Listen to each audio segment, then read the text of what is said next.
Let's talk about jaundice. Jaundice is an abnormal yellowing of the skin and or sclera. So the question is, what is the earliest sign of jaundice? Earliest sign is sclerolectrus. Okay. Due to bilirubin deposition, hyperbilirubinemia secondary to increased production or decreased clearance, impaired hepatic uptake, conjugation excretion, hot liver. Common causes of increased bilirubin levels are hemolysis. Hemolysis led to increased bilirubin.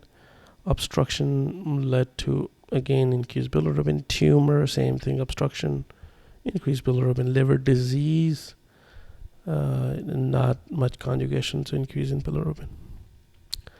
Hot liver. So let's talk about conjugated and unconjugated bilirubin. So the conjugated direct hyperbilirubinemia occurs when you have a biliary tract obstruction.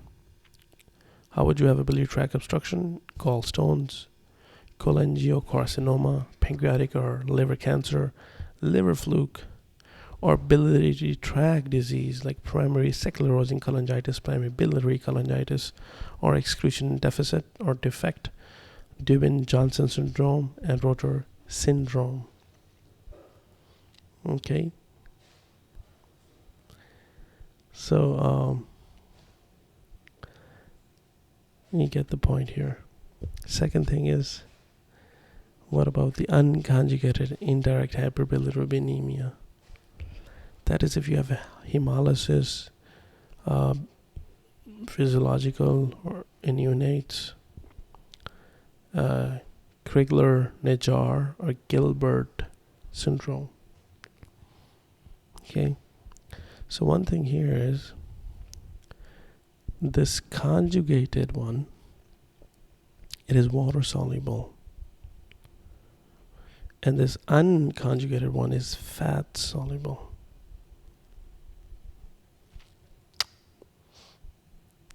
Okay.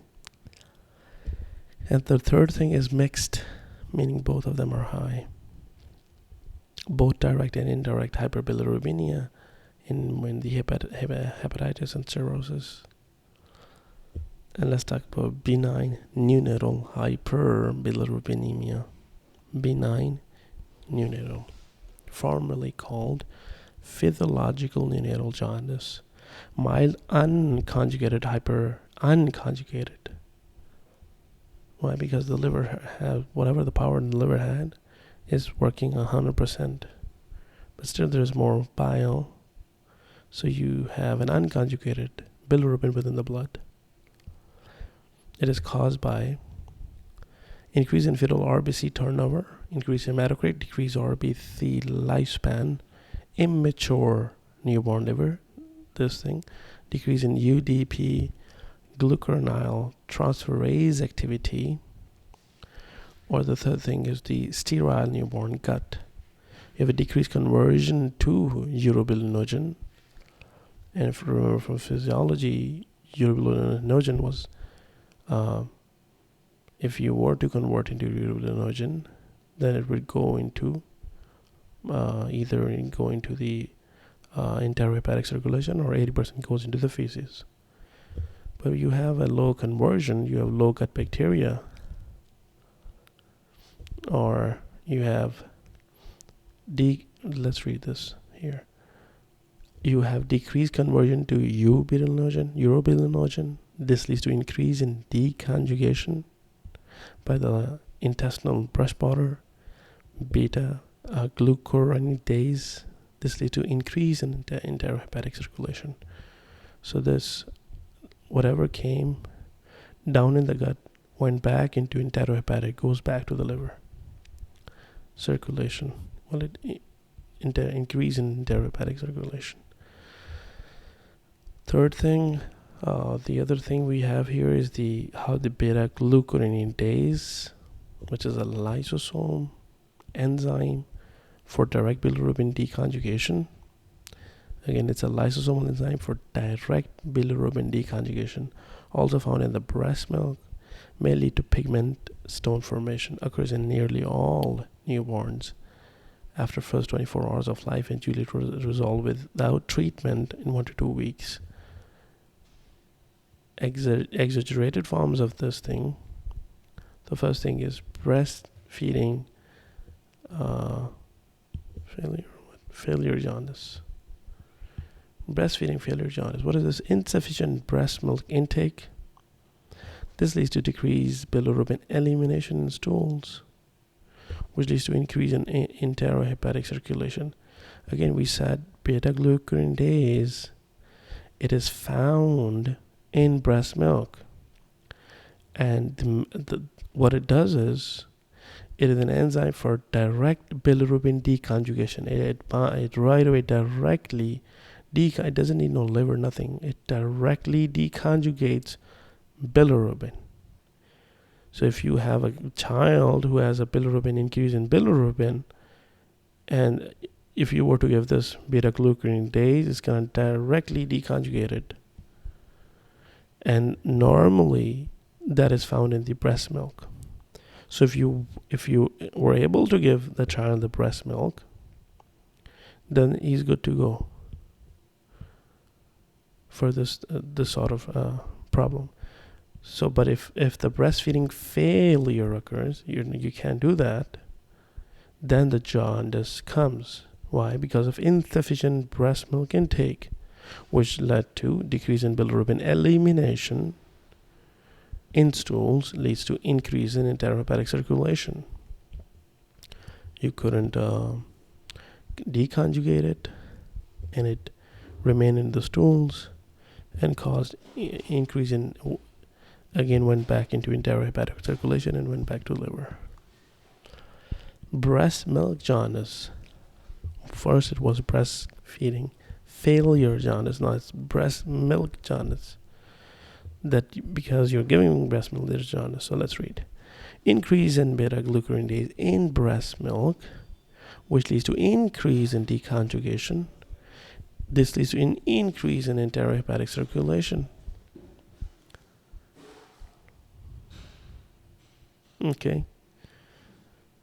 Now, severe cases may lead to connectress, deposition of unconjugated lipid-soluble bilirubin in the brain, connectress in the brain partially, particularly in the basal ganglia.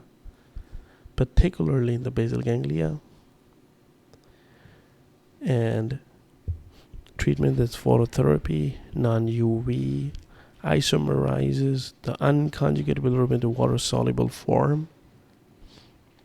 Okay, that's one thing. Which, if it is water-soluble, then it's going to go out in urine easily. Second thing you can give is phenobarbital. Phenobarbitals.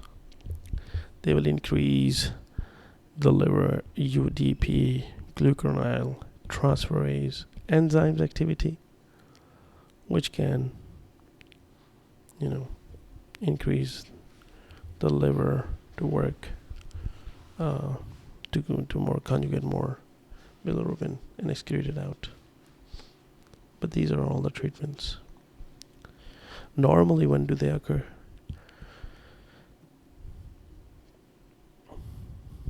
It occurs in all newborns after 24 hours of life.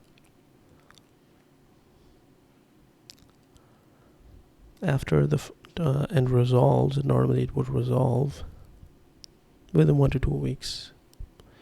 But if in any case, if it does not resolve, then in exaggerated forms, these are the things that cause it. But connectors is important, basal ganglia is important. What's it going to do when it goes into the basal ganglia or in the neurologically? You will see that child who is only greater than 2 weeks will have some neurological deficits. and if not treated, then can lead to demise. Okay.